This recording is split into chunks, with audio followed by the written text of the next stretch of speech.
What's going on, everybody? It's your boy Pitts. Pitt Sports Zone, Bowie TV, coming to you live. Listen, it's going down all things HBCUs. And who else better to start it off with them Bowie State Bulldogs? We coming to you, Bowie State Bulldogs, total access. We got the Morgan State Bears. Listen, all HBCUs information, all HBCU news, sporting events, updates. You get it live here with Pitt Sports Zone, Bowie TV, Comcast Channel 77, Verizon Channel 11 is going down. Don't you miss a beat. Listen, it's only the beginning because it's early still. And we're gonna be here all day. All day.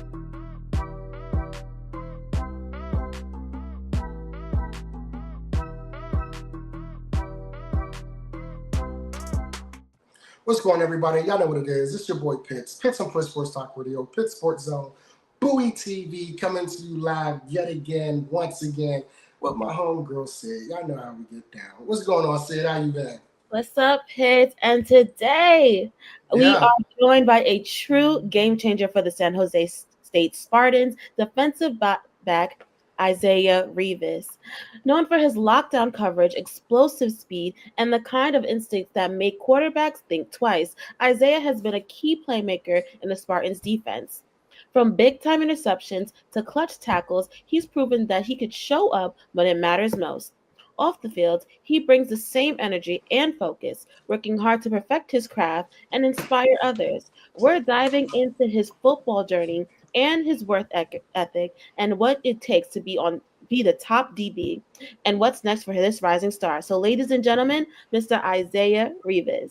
My God. What's going on, man? Hey, and he is a returning guest. What's up, man? How you been? I'm good. I wasn't expecting that intro. Look, Sid be on it.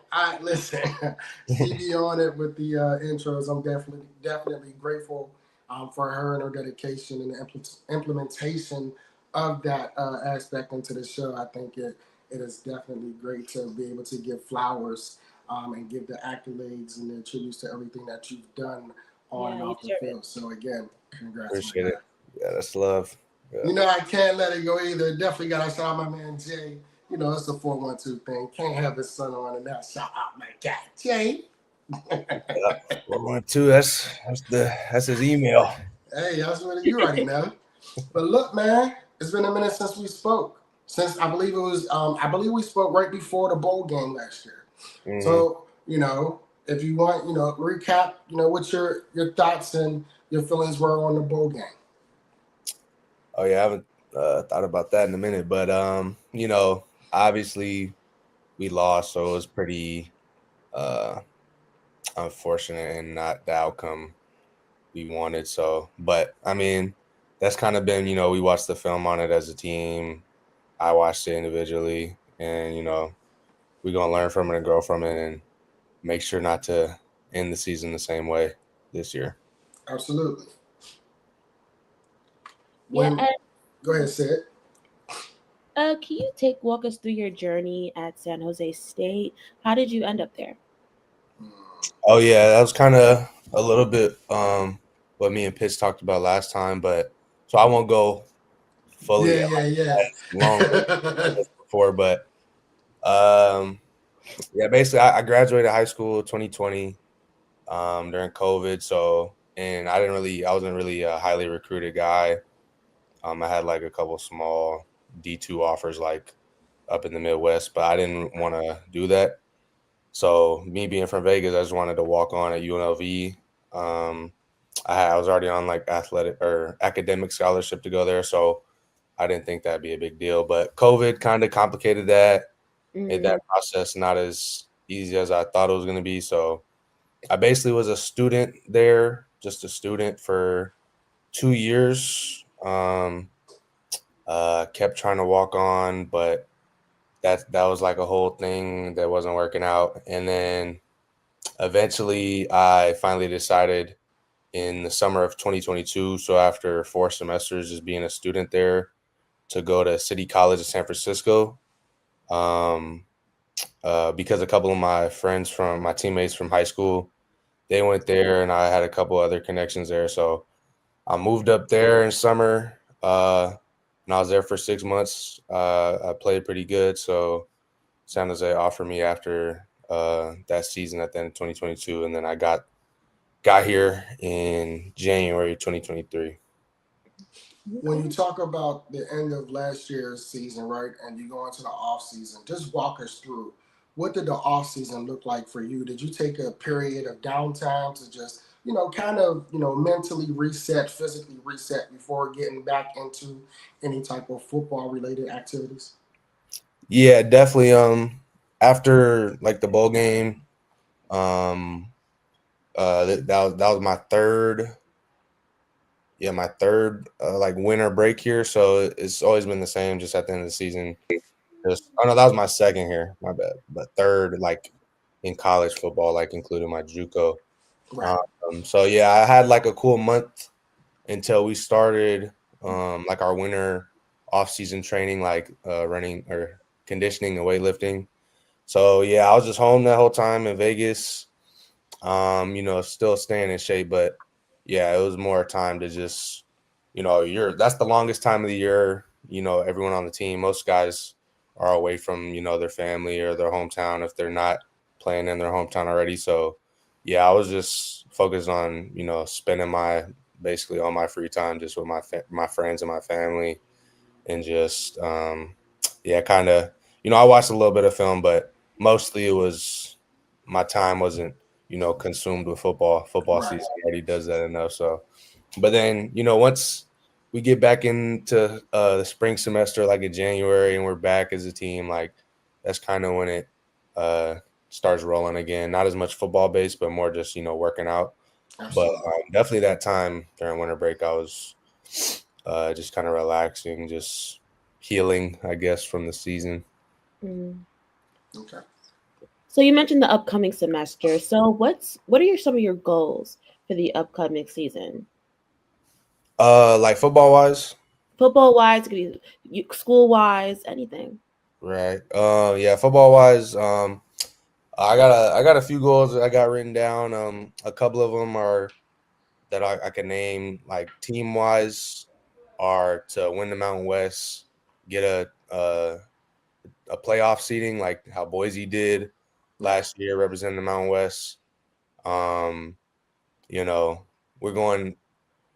Yeah, that's basically the main goal. That's the goal. Win the Mountain West because that's something we've been the past 2 seasons we've been on the precipice of and haven't gotten the job done. So that's the main one. And then individually, just first team All Mountain West. I'm trying to be an All American this year. I'm trying to get on a Jim Thorpe award, kind of like how Nash, our receiver last year, he was a Bolitnikov finalist. Um, and then by the end of the season, I'm trying to have, you know, my name um, in the circles of NFL scouts and teams looking at me. So that's and then uh, like school wise, I'm going into my second semester of grad school for education. Um, so I'm trying to be because my program is for like a teacher credential. So I'm trying to be a teacher. So this next semester is just me. It's 2/3 of the way towards getting, technically really 1/3 of the way of me getting that master's done. So I'm just trying to keep learning more about how to help Yeah, other people learn. So Absolutely. it's amazing. When and I just want to, when you say, I want to try, I believe that, one, you have the physical ability, you have the great work ethic, right? Your film study is key. So definitely, now that I try, but you definitely will. Definitely looking forward to you making the Mountain West that you guys are number one and you do get that bid. Definitely looking forward to you being an All American this year because, quite honestly, everything that you did last year it really was a build up to what the expectation can be from Isiah Revis from San Jose State this year. Definitely. Yeah. So what are some of the things that you have worked on individually, and an area in which you feel that you wanted to strengthen, on the field this year? Really a big focus for me and my defensive coordinator was it's not one thing in particular. I mean, I could say one thing is like tackling, but really trying to I've been learning like a lot of nickel, and I've been expanding my knowledge in other aspects of the defense that aren't just safety. So really, just overall getting a better understanding of football itself and being able to communicate more effectively and read offenses better. So really, that like mental aspect of being a back end guy in the defense and like expanding my versatility in terms of playing different positions, whether that's in the boundary safety, field safety, or sometimes I've been floating around in the nickel position, starting in spring and still going into fall camp. So I'd say just expanding my versatility and my overall football IQ. Okay. Yeah. So can you tell me who have been your biggest influences in your football career? Well, for one, I probably wouldn't like football as much. I probably wouldn't have gotten into football if it wasn't for like Troy Polamalu. He's the reason I like the Steelers. He's the reason why when my mom you feel me, met my dad, Jared, uh, like that. I was like, and she told me he was from Pittsburgh. I got hella excited. So Troy Polamalu is like the reason why I feel like I'm even playing football. Yeah. And then, but like now, guys that I watch today that like influence how I like the player I want to be is guys like Antoine Winfield, Buda Baker, Yeah. um, yeah, those are like the main two guys I'd be watching, but there's a lot of good guys in the league I'd be trying to emulate, but yeah, probably those, especially Buda Baker. When you talked earlier, you was talking about the communication. Can you delve into, from a safety perspective, is there does the communication come from the back end? How much are you communicating for the viewers out there who may not understand, the assignment that a safety has when it comes to communication? Mm. Well, I think it depends on the defense. I know some defenses, the communication is kind of uh, centered around like The, the inside the linebackers. mic the mic backers. Yeah, but Right. yeah, ours is pretty um, is centered around the safety. So it's super important. I mean, that's a big emphasis we talk about a lot in terms of just having pre-snap clarity, and it helps with like anticipation before plays so that guys aren't just playing kind of blindfolded. You're playing with a sort of um, yeah, anticipation to what could potentially happen and making sure everyone's on the same page each play. So it's super important. I mean, literally every single play we're trying to really over communicate, like damn near be redundant in terms of what we're saying, just so there's no confusion, because when there's confusion, all it takes is one guy not being on the same page as everyone else, and that's when bad things happen for a defense. So Yeah. yeah, it's super important for the back end guys to be talking to everybody, including the corners and then the backers talking, relaying what we're saying to the D linemen. So yeah. Absolutely. It definitely leads to mistakes. So, as an athlete, how do you balance your academics, football, and your personal life? Yeah, that's probably the biggest I guess struggle, I guess you could say, with being a student athlete is that balance. I've had my ebbs and flows with how I handle that, but I think last season was when I really um sort of found I struck a balance with all that stuff.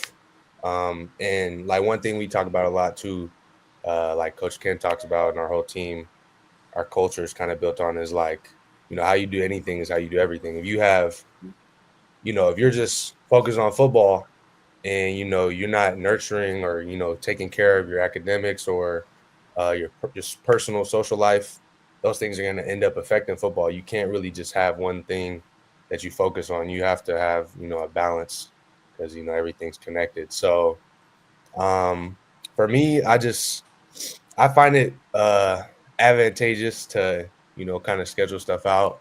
I got me a little like calendar right above my desk that helps me organize, what I'm about to do each day. And thankfully, I also have really good, professors that help with, that are super clear in their communication with what's expected academics wise. So I could plan, certain, homework or whatever that I need to plan around us going on away trips or practice or whatever. So it's really just get into a routine that's organized each day to having certain blocks of time scheduled for, obviously the morning, all football and weightlifting and stuff. And then once we get out, I get out around like 1 after treatment, maybe each day. Um, you know, then I have a certain block of time scheduled for class, certain block of time scheduled for homework, certain block of time scheduled for, watching film for whatever team we're game planning for. And then obviously having free time to be a human and not just be a robot. So I think it just comes down to, having a sort of routine and kind of scheduling each week and each day. When you talk about treatment, right? Before we went live, that's one of the things that you talked about. What are some of the things that you do during the season, during the off season, to make sure that you're keeping your body, you're treating your body as if it was in season? What are some of your rituals that you may have In the off season? in the off season? Well, coming into this off season, I had or coming out of the season, I like sprained my AC joints a Okay. couple times. So in the off season, I was really focused on strengthening like everything around my shoulders, like my neck, my traps, my shoulders, my back. So I was making a heavy emphasis, after. I mean, we have great strength staff too, so just doing the bare minimum, mandatory lifts is good, but I had an emphasis of like every single day doing something extra, um, whether that's just even 2 or 3 extra little workouts with bands or whatever for my shoulders or whatever, in that sense. But it was really a full body thing every single day, just getting extra, lifts in after our mandatory lifts. And then after that, going to the training room and, you know, uh, working with our training staff to, do little feel good stuff like stretches or, needling or cupping or, whatever, all the, amazing things we got in our training room. Just being consistent, really. Like it's nothing. I was never doing nothing crazy every single day. It was just a little extra work, staying after, not doing the bare minimum, just trying to be intentional about what I did each day. And then I feel like over time that compounds and, you know, my body feels better and I get stronger. So Absolutely. So during a game, what's one mistake that you often see wide receivers make and that you take full advantage of? that's a good question. Receivers. Uh I mean, a lot of receivers don't like to block, so that's one thing that first pops in my mind. Mhm. Or they'll a lot of receivers, there's like kind of the stereotype that they're divas. So if they know they're not getting the ball on a play, you could kind of tell either as they get out the huddle, based off how they jog to the. So kind of just reading their body language. Like if they get off the ball hella slow, I know it's probably a run. Like they're not giving no effort. So maybe effort. A lot of receivers could. I think the best receivers make every play look the same. They get out the huddle the same. They don't have no attitude. They run their routes hard even when they know they're not getting the ball. They run, clear outs if they know it's a screen or a run. But yeah, probably that's a big mistake. They tend to lose their effort when they know they're not getting the ball or when they know they got to run the ball. So or they got to block. So probably probably that.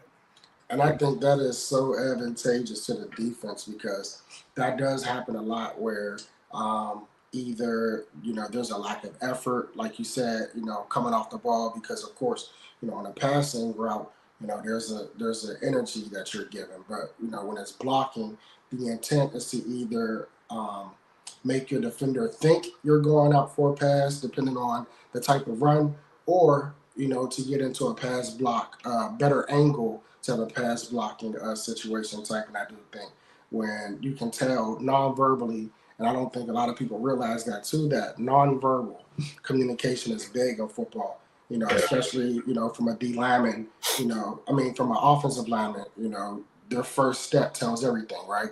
Their first step is back. We know we're in the pass protect. We know they're in pass protect. Their first step is forward. We know that it's typically run in that instance. So, but not all the time, but more so in those instances. So that's definitely a good one. I was thinking hard when she asked. I'm sitting here like, man, like okay. and then once she started talking, I'm like, yeah, that is the big one, because a receiver will come off the ball and they'll let you know I ain't getting it without saying it. Right. It's like, I don't even need for you to cover me. Y'all need to put two over me. Just you stay right here, act like I'm doing something. The rest of y'all can go have fun. Not definitely. Yeah, I mean, it depends, receiver to receiver. Not all receivers are like that, but that's definitely a common, like, receiver sort of tendency. But yeah, I can't really think of anything else. But that's a good question. I know, right? I'm sitting here still thinking like, because I'm stuck. I mean, yeah, some receivers, they might be, kind of bad route runners, but good at catching the ball. Some receivers are good at route running, but drop the ball. So it just depends. But I think a overall theme, receivers love getting the ball. And if they're not getting the ball, they might feel some type of way about it. And that's going to show in their body language for sure. When for this upcoming season, I know, we always take that 1 week, approach at a time. Is there a game that you're looking? I know you're looking forward to all games, but one that you really put the pen in and be like, I'm looking forward to this matchup, not necessarily the game, but the matchup. Not really. Yeah, kind of as you said, like we kind of just take a one day at a time, one rep at a time sort of approach to it. And we haven't quite got into, our game plans yet. We're still doing our installs and stuff. So, but all we've been talking about so far is just week 1, Central Michigan. And then we know we got Texas after that. That's obviously going to be a big game. And then we know later down the line, we got Fresno. That's our rivalry.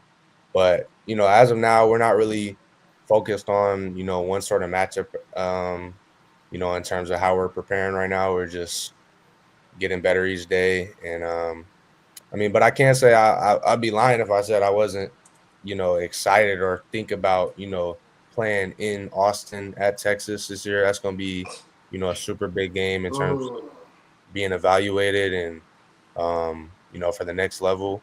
And, it's going to be, all eyes on you sort of situation. And, they got some talent. They're going to be a hungry team coming off of, just missing, you feel me, the national championship last year. So that's going to be a big opportunity. But we're really looking at every game like, one game at a time sort of mentality. Absolutely. So, what's been your proudest moment on the field so far?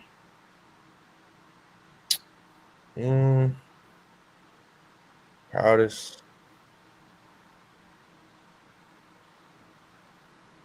I don't know. It's hard to say because I really feel like we haven't, and I haven't really done nothing like yet. Like I feel like there's so much opportunity this year I'm looking forward to. And I just feel like last year, and I don't want to be negative, but I just feel like there was so much we left on the field. But there's obviously, still some great moments, but I don't know. It's hard to say because it was never maybe beat Stanford. That felt pretty good. That was the last game of the season, or last game of the regular season. it's a bit of a rivalry too. Stanford's 20 minutes away from San Jose. Mm. It was a pretty close game, and then I had a little like kind of, I guess you could say, walk off like dive in interception at the end that kind of sealed it. So that was a good team win, and also I guess on an individual level, I made a pretty good play at the end. Um, so I guess I could say that last game of this regular season, last home game. So yeah, I guess I'll say that was a pretty proud game. One of the things as athletes, we give a lot to the game. And at some point, we don't do it for the recognition, but at some point, the recognition does feel good, right? Because all of the time, all of the hours, the sacrifice that it takes, to be at the top level, to be diligent and disciplined, when it comes to film study, when it comes to treatment, when it comes to, just taking care of your body, working out, etc. How did it feel when you were named second team All Mountain West defense? Oh, I was actually all honorable mention. So really, I was all Mountain West, but it wasn't second team this year. That was the preseason. I had a couple like preseason all Mountain West, but Right. I mean, yeah, it felt good to be recognized, but you know, it kind of just makes me, you always want to, as a competitor, you always want to be first. You always want to, same way I feel about us, losing the bowl game or losing to Boise or not going to Mountain West Championship. Like I don't know, it feels good. I'm not gonna act like it doesn't feel good to be recognized, and I appreciate it, but it also, in the same sense, um, kind of adds a chip on my shoulder. Like, there's room for improvement. Like, there's nothing to be satisfied about. But yeah, I'll just leave it at Sid. If you could give advice to any young athlete wanting to be in the position that you're in, being a D1 athlete, what would it be?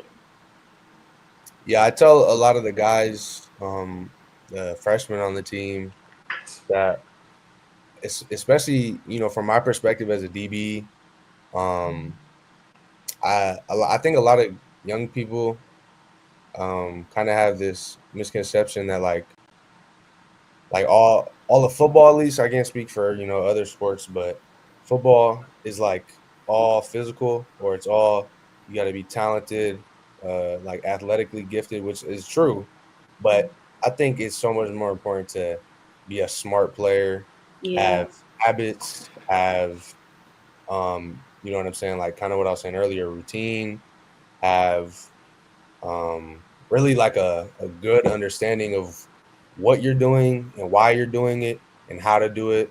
And that bleeds into, your technique, your work ethic, um, your IQ. So especially as a safety, like the number one trait I think as a safety that makes a good safety is their understanding of what's going on, their understanding of offensive and defensive concepts, their understanding of their technique and leverage and angles. And I feel like, a lot of young guys think they just need to get, hella swole and hella fast. And obviously that stuff's important and you should do that. But they tend to neglect the sort of mental aspect of it. So I mean, yeah, I mean, before I got to JUCO, there was 2 years of me just being a student, like I said, and I was just working out on my own. And that was a big focus because I'm trying to, I was trying to get physically where I needed to be, uh, if I wanted to be D1 or whatever, get an offer. But throughout that process, I was still watching, a bunch of film on NFL guys. I wasn't that good. I didn't, looking back on it, I didn't exactly know how to watch film. You don't just watch film. You got to like learn how to. And, luckily now that I'm here, I have guidance from my coaches and stuff on how to watch film more effectively. But I was still making an effort to understand how football works. And, it's not just track. I mean, no shade to track, but there's technique in that. I ran track in high school, but you just running straight pretty much if you're running a 100 meter, you feel me? But football, like, you're not just running straight. There's a lot going on mentally. So I'll say like trying to understand and learn in any way you can from You know, NFL guys, college guys, just I think having like a desire and a curiosity about the mechanics of football, I think is super important. What a great way to segue us, out of the show, because it's funny. Today, I had the pleasure of going to the Anne Arundel High School Football Media Day, and and talking with them. One of the things that I like to highlight to a lot of high school players is something that you just said. The physical aspect is important, but the mental aspect is more important, right? When it comes to film study, when it comes to knowing your assignment, when it comes to knowing the assignment of the people next to you, when it comes to film study and watching your opponent, right? Because mentally, when you're locked in mentally and you studied, and you get a formation that you've seen, like, you know what, I've seen this, right? So the body reacts mentally, right? The physical reacts to our mental aspect. And I was talking to some guys today, and I was just highlighting the importance of physical is important as well, but film study is everything. Knowing your assignment, but not just your assignment, knowing the assignment of the other teammates of yours, whether it's offense or defense, right? Because then you start to know where gaps may appear at. You start to know where dead zones may be, right? But it gives you that thought process to where now you're looking at the game from a more detailed perspective. And you're correct. Film study is not just sitting down and looking at it and saying, okay, I see it. There's an intent to it. There's an intentionality to it. And I'm glad you brought that up, because that's going to be one question that we ask one of our next guests who is a coach. What does film study mean to you, and how do you break it down to your players to watch it? Because I think that's a great idea, because a lot of high school students may not know that. They may not be equipped with that information. So definitely shout out to you for that, man. Before I let everybody go, you have some comments on Instagram, Prototype Cav. What's going on, man? Appreciate your constant support. Uriel Rodriguez, he said, hey, it's called Revis Allen. I mean, we from Pittsburgh know what that means, right? Started at the University of Pitt, then went to the New York Jets, but Should have drafted him. well, no, that's a whole nother story about our draft ways. Right. But no, but I definitely appreciate you for taking the time to sit down with myself and Sydney, man. Definitely look forward to talking to you as the season wanes on, to get your take, as what are your thoughts from what's has transpired already to what you're looking forward to coming up for the rest of the season. Look forward to hearing you being mentioned in the All Mountain West. Look forward to hearing you mentioned as an All American. Look forward to seeing you guys host that Mountain West Trophy, so I can go ahead and get that bid for the college football playoffs. Who am I? I just believe power's in the tongue, so I'm gonna go ahead and speak it into existence for you.